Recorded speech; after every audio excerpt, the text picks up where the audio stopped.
하나님 말씀 잠언 24장 30절에서 32절까지 말씀입니다. 내가 게으른 자의 밭과 지혜 없는 자의 포도원을 지나며 본즉 가시덤불이 그 전부에 퍼졌으며 그 지면이 거친 풀로 덮였고 돌담이 무너져 있기로 내가 보고 생각이 깊었고 내가 보고 훈계를 받았노라. 아멘. 콩 심은데 콩 나죠. 팥 심은데 팥 납니다. 이것은 하나님께서 설정해 놓으신 온 우주의 원리입니다. 구원을 받는 경우를 제외하고는 그렇습니다. 구원은 심은 것도 없이 은혜를 통하여 구원을 받지만 그 이외의 모든 기본 원리는 콩 심은데 콩 나고 팥 심은데 팥 납니다. 막 베러슨이라는 분이 이렇게 얘기했습니다. 습관에 관해서 설명하며 당신의 습관을 내게 알려주시면 내가 당신의 미래를 보여주겠소. 우리 인생은 우리의 신체적인, 정신적인, 영적인 습관의 요약이다. 나쁜 습관은 분명코 우리에게 아픔을, 그러나 좋은 습관은 늘 우리에게 복을 가져다 준다. 성경적인 관찰이라고 봅니다. 나쁜 습관이 있고 좋은 습관이 있고 습관을 다 묶어놓으면 결국은 우리의 인생이 되어버릴 것입니다. 게으름을 심으면 가시덤불과 거친 풀이 수확으로 되돌아옵니다. 게으름을 피우면 인생의 돌담이 무너져 내리고 맙니다. 게으름의 문제는 우리의 습관의 문제, 성격의 문제를 넘어서서 영적인 이슈입니다. 오늘 잠언서 24장 30절의 말씀을 중심으로 이 게으름에 관해서 교훈받기를 원합니다. 30절, 31절에 보시면 솔로몬이 게으른 자, 또 지혜 없는 자의 포도원에 대해 묘사하고 있습니다. 내가 게으른 자의 밭과 지혜 없는 자의 포도원을 지나가며 본즉 이스라엘에 포도원이 많이 있었고 구약에서는 이 포도원을 통해 이스라엘을 상징하기도 합니다. 그만큼 포도원은 이스라엘 사람들의 삶의 깊이 중요한 부분을 차지하고 있습니다. 많은 계획과 노력과 노동과 인내를 요구하는 것이 포도원입니다. 동시에 포도원은 아주 값진 열매를 통해 많은 돈을 벌게도 해 주었습니다. 그러기에 밤새 그 포도원을 잘 지키는 것도 중요한 과제였습니다. 많은 노력을 요구하지만 많은 대가를 통해 되갚아 주기도 합니다. 여기 솔로몬이 본 것은 게으른 자의 밭이며 지혜 없는 자의 포도원입니다. 여기 게으른 자는 곧 지혜가 없는 자이며 직역을 하면 마음이 없는 자라고 히브리 원어에 되어 있습니다. 마음이 없는 자, 두뇌가 없는 자가 곧 게으른 자이며 지혜 없는 자입니다. 이 표현은 구약성경에 11번 나오는데 전도서에 한 번 나오고 나머지 10번은 다 잠언서에 집중되어 있기 때문에 이 게으름, 지혜 없음, 또 그 반대로 지혜로움, 부지런함은 잠언서 전체의 아주 중요한 주제 중에 하나입니다. 31절에 보시면 가시덤불이 그 전부에 퍼졌으며 그 지면이 거친 풀로 덮였고 돌담이 무너져 내렸다고 묘사합니다. 가꾸지 않은 포도원의 모습이죠. 망가진 포도원의 모습이기도 합니다. 누군가 외부로부터 침입해 와서 망가뜨렸습니다. 게으른 자 주인이 포도원을 돌보지 않은 결과입니다. 여기 가시덤불과 거친 풀로 표현된 표현은 복수로 되어 있습니다.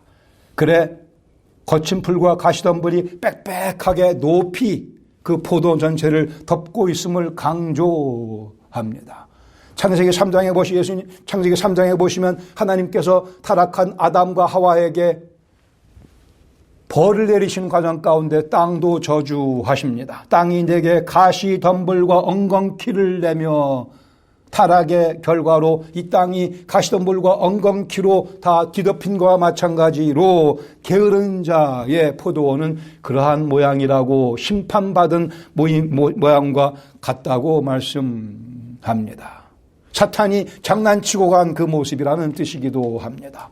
돌담이 있어야 물이 다른 곳으로 흘러가지 아니하도록 그래서 포도원에 물이 잘 공급될 수 있으며 돌담이 있어야 동물들이 와서 포도원을 해치지 않을 수 있는데 그 돌담이 무너져 버리고만 망가진 포도원 동시에 망가진 인생 그리고 우리 인생의 망가진 부분들을 상징적으로 설명해 주고 있습니다.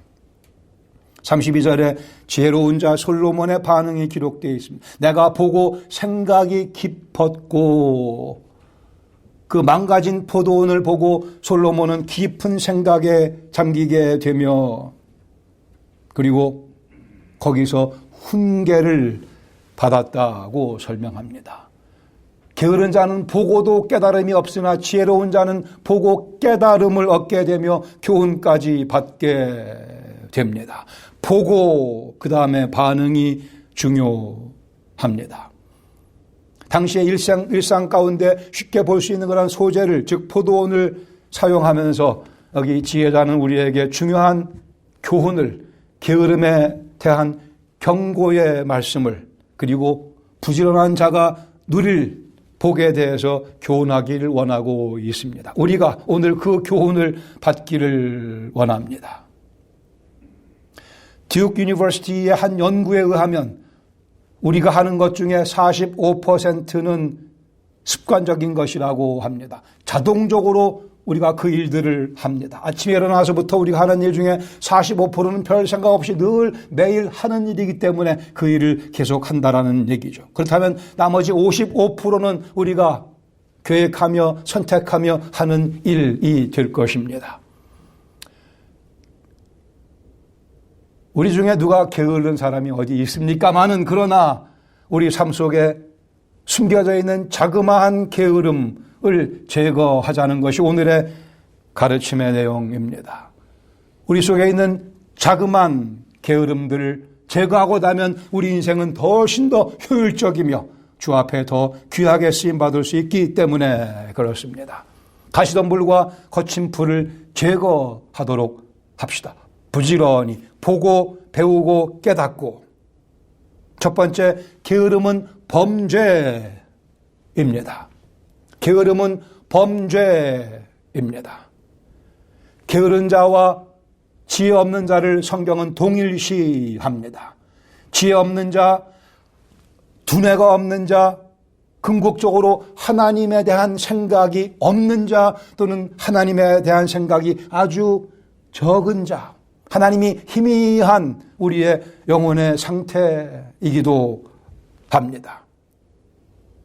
우리 인생을 하나님의 시각에서 보지 못하는 상태가 곧 게으른 상태를 유발시킵니다.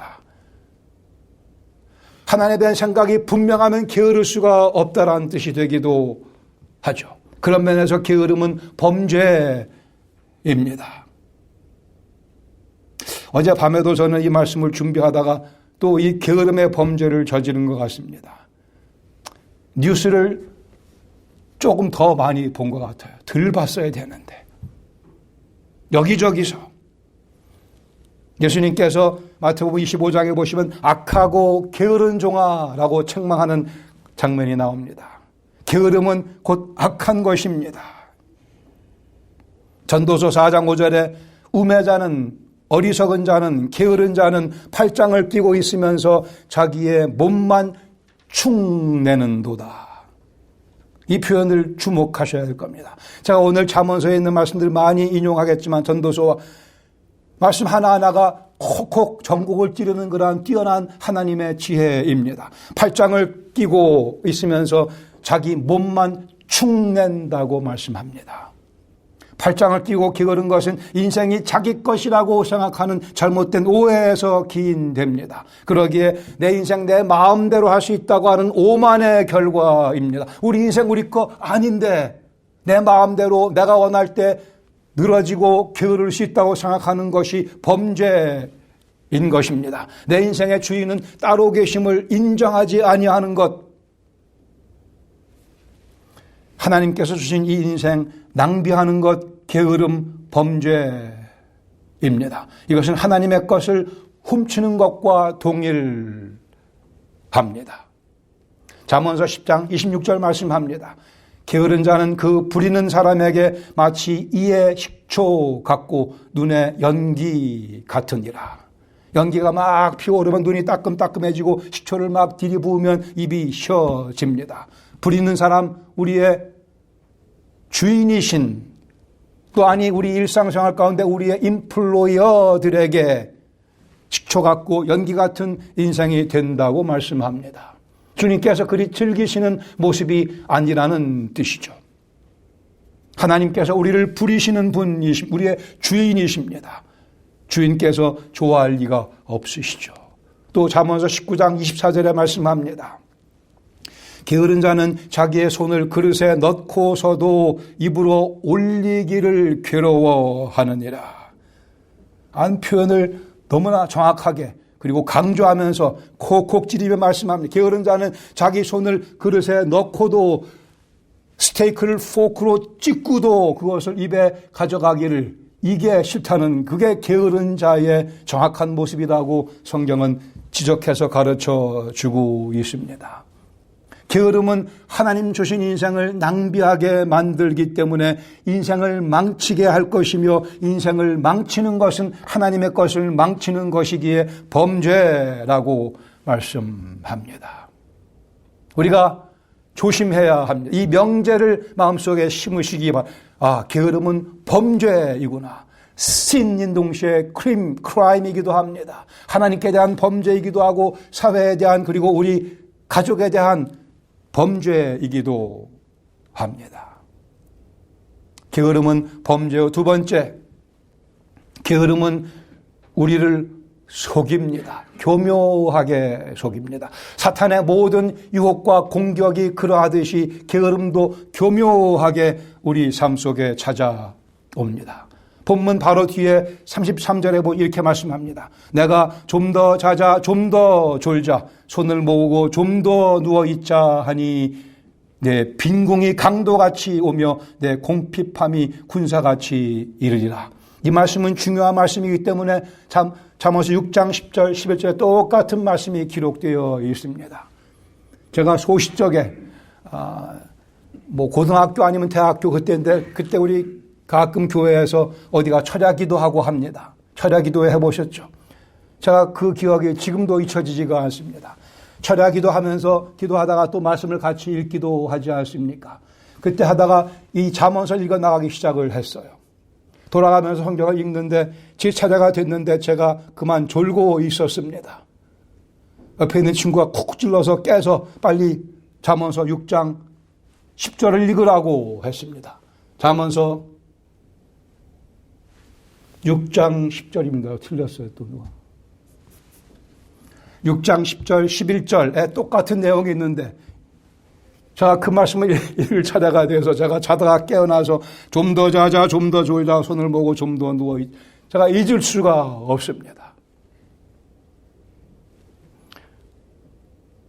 우리 집에 얼람 시계 다 있으시죠? 아침에 정확한 시간에 깨야 될 상황이 있으면 얼람 시계를 세트해 놓습니다. 정말 이해할 수 없는 것이 얼람 시계마다 그러나 거기에 요새 전화기도 있고 하지만은 거기에 얼람 클락, 거기에 스누즈 버튼이 있습니다. 스누즈를 누르면 5분 후에 또는 10분 후에 다시 소리가 나게 되죠. 일단 꺼졌다가. 근데 그게 왜 거기 있는지 생각해 보셨습니까? 알람시계는 깨자고 해놓은 건데 깼다가 또 누르고 또 5분, 10분을 더 자게 만드는, 이것이 우리 삶 속에 현재에 있는 게으름에 대한 단적인 증거라고 생각이 됩니다. 제 시계에도 전 아침에 일어나기 위해서 1분 간격으로 2개를 제가 셋업해 놓습니다. 저는 스누즈를 누르지 않습니다. 스누즈를 누르는 것이 곧 게으름입니다. 그때 일어나기로 했으면 일어나야죠. 그게 게으름을 이기는 방법이며 범죄하지 않는 방법 중에 하나인 겁니다.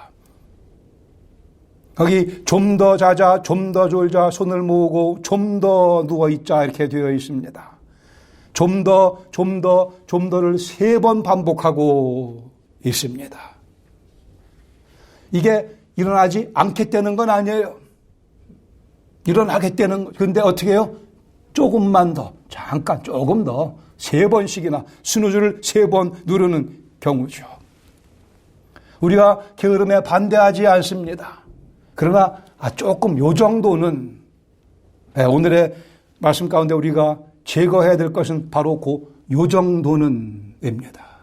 제가 휴식을 반대하는 거 아니고 즐거운 시간을 반대하는 거 아니고, 아니 주님 주신 선물입니다. 그러나 우리가 계획한 대로 낭비하지 아니하도록 우리 스스로를 훈련시키는 것이 필요합니다. 조금만. 그럴 바에 애초에 시간을 넉넉하게 잡고 계획을, 애초에 7시간 반 자고 깨면 되죠. 밀려가지 마시기 바랍니다. 내일 아침에 6시에 일어나야지. 일어나야 합니다. 우리에게 할 일이 남아있기 때문에 그렇죠.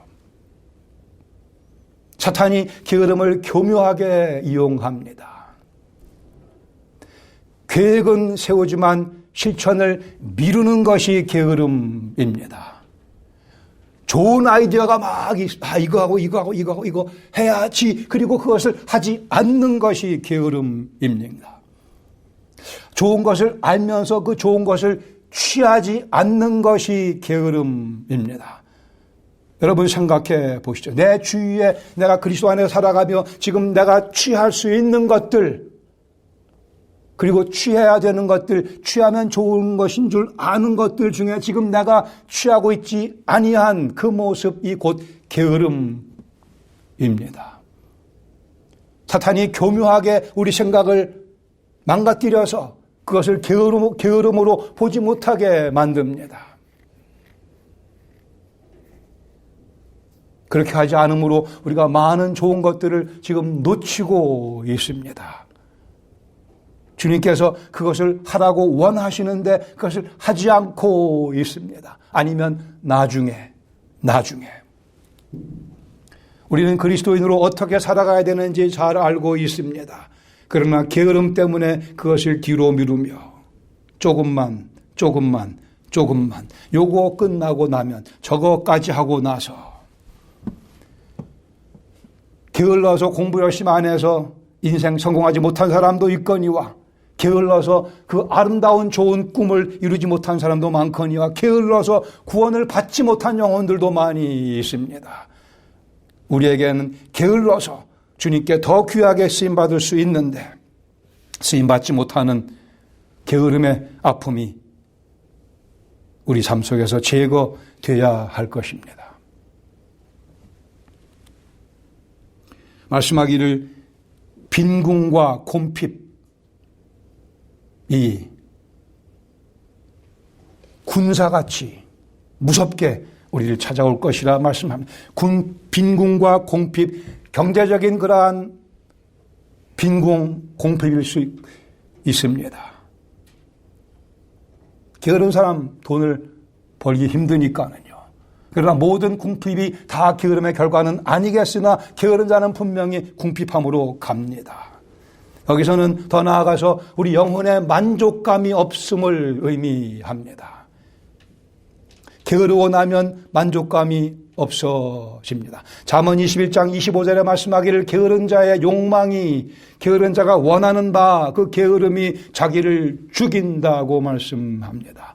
게으름은 나를 위해 피우는 것이 게으름입니다. 그러나 그 결과는 나에게 오히려 해가 되며 내 몸을, 내 인생을 죽이는 결과를 가져오고 맙니다. 잠언 13장 4절에 또 말씀하기를 게으른 자는 마음으로 원하여도 얻지 못하나. 마음으로는 원하는 것이 많이 있지만 움직이지 아니함으로 원하는 것을 얻지 못한다고 말씀합니다. 자명한 현실을 다시 우리에게 상기시켜주고 있습니다. 정말 어처구니 없는 것은 어떤 사람들은 게으르기 위해서 별짓을 다 합니다. 한번 잘 생각해 보시죠. 게으르기 위해 별별 것을 다 해요. 그 별별 것을 다 할 바에야 자기가 일어나서 열심히 일하면 되죠.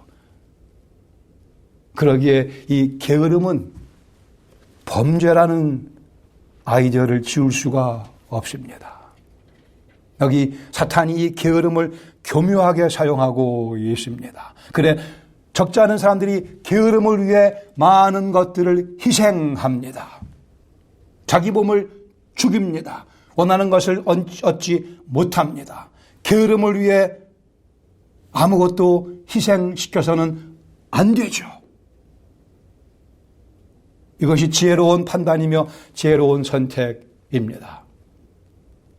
그러기에 게으름은 세 번째로 그 뒤에는 사탄이 있다고 하는 사실을 기억하십시다. 영적인 문제라 말씀을 드렸습니다. 게으름 교묘하게 우리를 찾아오며 교묘함은 사탄의 특징이기도 하고 게으름 뒤에는 사탄이 있습니다. 사탄은 하나님께서 우리에게 주신 인생을 극대화하는 것을 방해하는 일에 모든 것을 바치고 있는 사악한 존재입니다. 하나님 주신 우리 속에 있는 잠재력을 잠재력으로만 남아있도록 사탄은 애를 쓰고 있습니다. 마태복음 13장 24절 이하에 보시면 예수님께서 비유로 말씀하시는 가운데 천국은 좋은 씨를 제 밭에 뿌린 사람과 같으니 사람들이 잘 때에 그 원수가 와서 곡식 가운데 가라지를 덧뿌리고 가나니 사탄이 밤낮 하는 일이 이 일입니다. 우리 삶 속에 들어와서 우리 포도원에 들어와서 가라지를 뿌리고 갑니다. 가시덤불과 거친 풀을 여기저기 심고 가기에 우리는 아침에 일어나서 그것들을 제거하고 부지런한 삶으로 달려가야 합니다.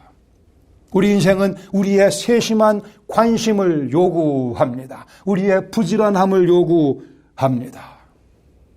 그러기에 잠언 18장 9절에 말씀합니다. 자기의 일을 게을리하는 자는 패가하는 자의 형제니라. 여기 패가하는 자라고 되어 있는 표현 망치는 자, 멸망시키는 자입니다. 우리 가정을 망가뜨리는 자, 멸망시키는 자, the one who destroys, 멸망시키는 자, 곧 사탄을 의미합니다. 게으른 자는 사탄과 친구라고 말씀합니다.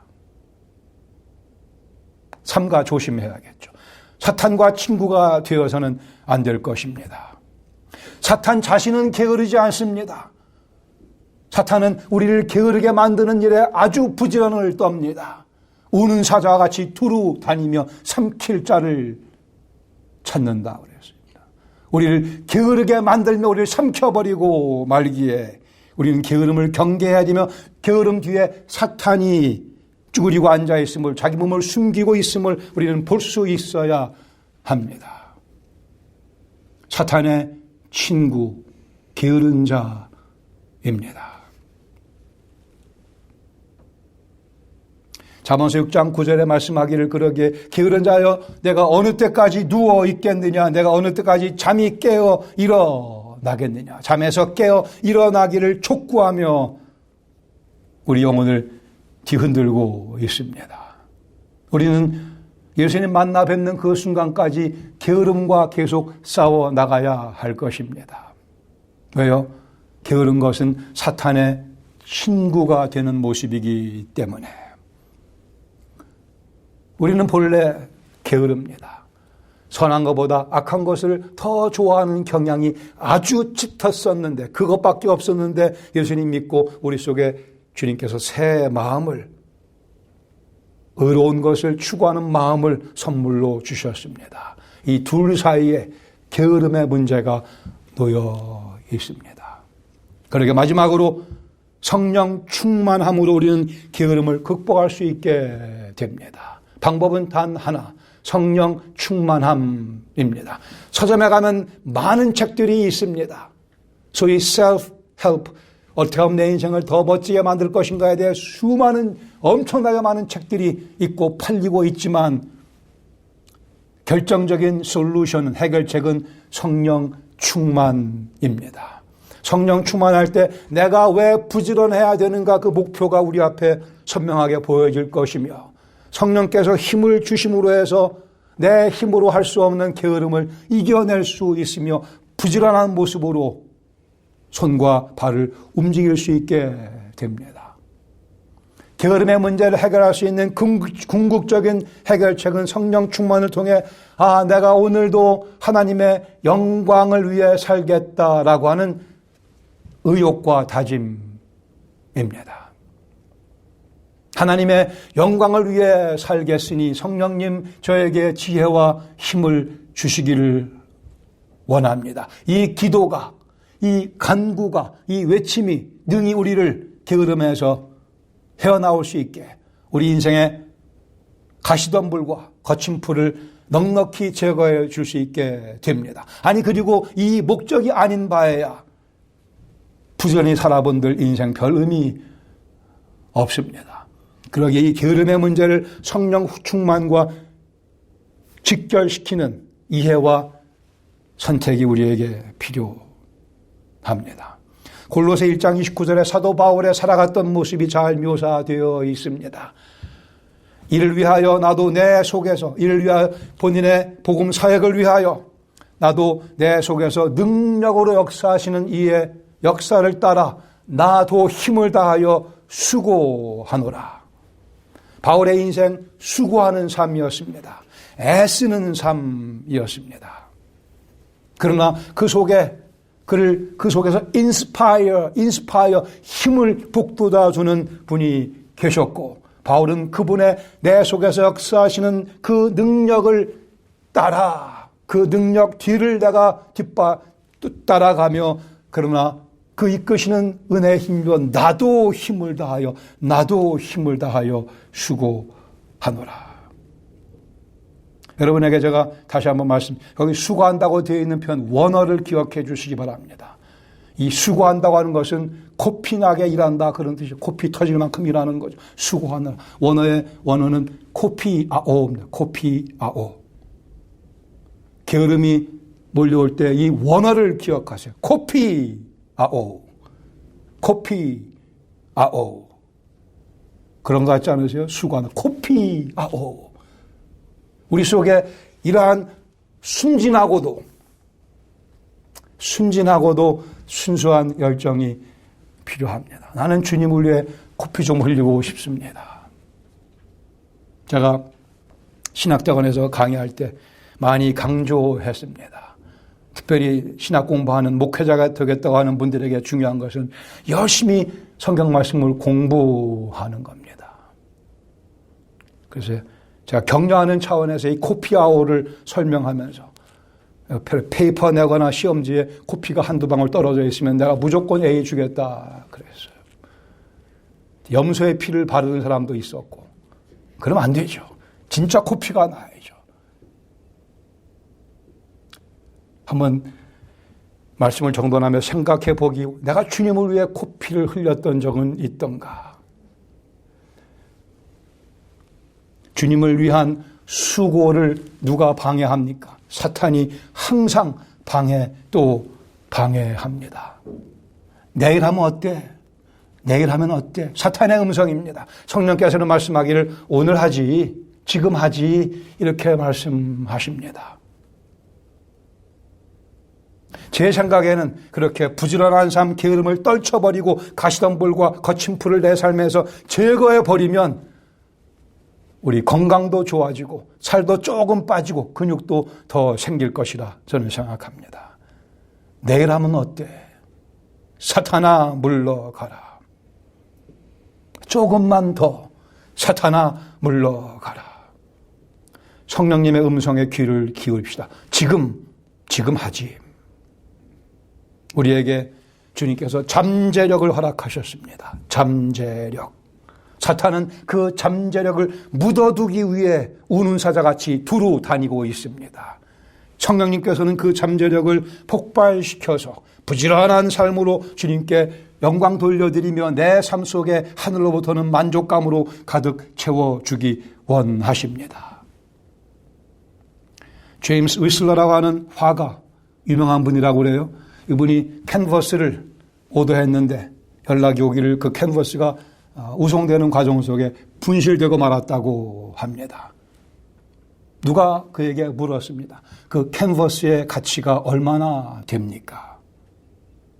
이 화가가 대답하기를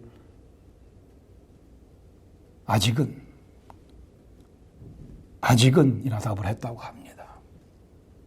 그 캔버스 위에 그림을 그려야, 자신의 그 뛰어난 실력으로 멋지게 그림을 그려야 그 캔버스의 가치가 올라갑니다. 하나님께서 오늘 또 우리에게 7장의 캔버스를 다음 주 일까지 허락하실 것입니다. 거기에 우리의 부지런함으로 주님을 향한 사랑과 열정으로 멋진 그림을 그려야 그 월, 화, 수, 목, 금, 토, 일 그 날이 또 가치 있는 아름다운 그림으로 주님께 예물로 바쳐드려지게 될 것입니다. 우리 포도원 물을 주고 씨를 뿌리고 하나님께서 강렬하게 내려주시는 햇빛을 받아가며 돌담을 확인하며 동물들이 사탄이 침범하지 못하도록 잘 막으며 땀 흘리며 그곳에 가치를 심어나가는 한 주간 되시기를 바랍니다. 주님의 영광을 위하여 그것이 우리의 특권이기 때문입니다. 기도하시겠습니다.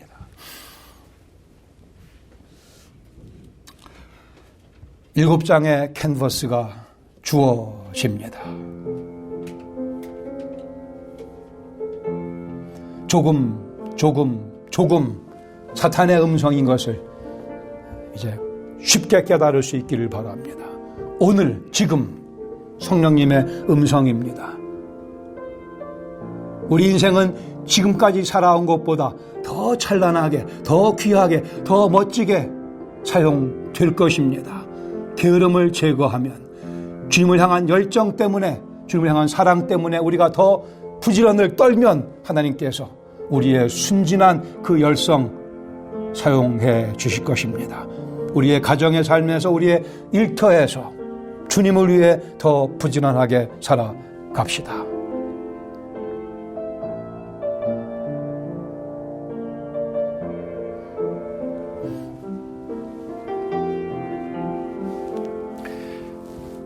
주님, 예수님께서는 저희 인생을 평범한 인생이 아니요 하나님의 영광을 찬란하게 드러내는 인생으로 사용하시려고 십자가에 달려 돌아가셨습니다.